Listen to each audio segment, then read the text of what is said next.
tonight when Caitlin Clark will make the jump from college basketball star to professional basketball player.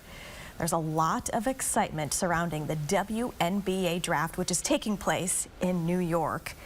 And KCRG TV9 Sports Director Scott Saville joins me now. Scott, Caitlin's going #1, right? We don't have a question about that. I'd be shocked if the Indiana Fever didn't take Caitlin #1. Right. #1, she's the best player, right? #2, she's the biggest draw in women's basketball in the history of the sport. Yes. And it's changed the game like no other. So, of course, you're going to want to pick Caitlin first. You're going to sell out your arenas right. and do all that. My big question is for the WNBA and the Indiana Fever, how do you market her? This is your chance to change your game, women's professional basketball forever, by how you market her. They did a tremendous job at Iowa doing that, and college basketball. And one of the things I've suggested is that they move their season to basketball season in the winter and go head-to-head with the men. It worked for women's college basketball, and I see no reason why it won't work for women's college basketball. I think that's a huge issue. Another thing is, these girls just finished their college season, right? Yes. And they got to be in training camp next week. They have no time to rest. That's dangerous, and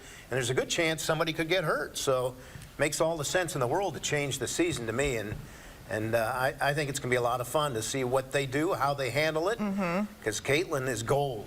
Well, and what, 36 of the Fever's 40 games will be nationally televised, so that's a huge jump. There's a reason why. I just wish they would change the time of the season. I don't disagree with that. I spoke with, listened in with some WNBA executives and analysts last week. They talked about how they think Caitlin will do in the WNBA. How do you think she'll do in the league? I think she'll be great. I think there'll be an adjustment period, of course. But I think they'll use her a little differently. They got a great team, I think, a great young team. Aaliyah Boston, their center inside, a tremendous player, so they'll be able to go inside and out with Caitlin.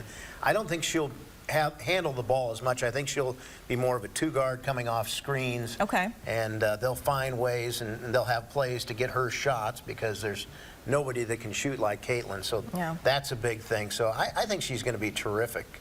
I see no reason why that she won't be good. And like I said, there'll be a short adjustment period. Yeah, they talked about the physicality, that it might be a bit of an adjustment, but I think she's up for the challenge. You know, you got to realize in Division I women's basketball, she's playing, especially when you get to the Final Four, she's playing against some of the best players in the country right now, and a lot of women that will be drafted tonight. So she's used to that, so I don't see that being a problem. And of course, this will be a topic on Iowa Live tonight at 6:30. Yeah, 6:30 tonight. Joanna Stolke-Mance will be back with us, and that's Hannah Stolke's famous mom, Scott Dochterman from The Athletic.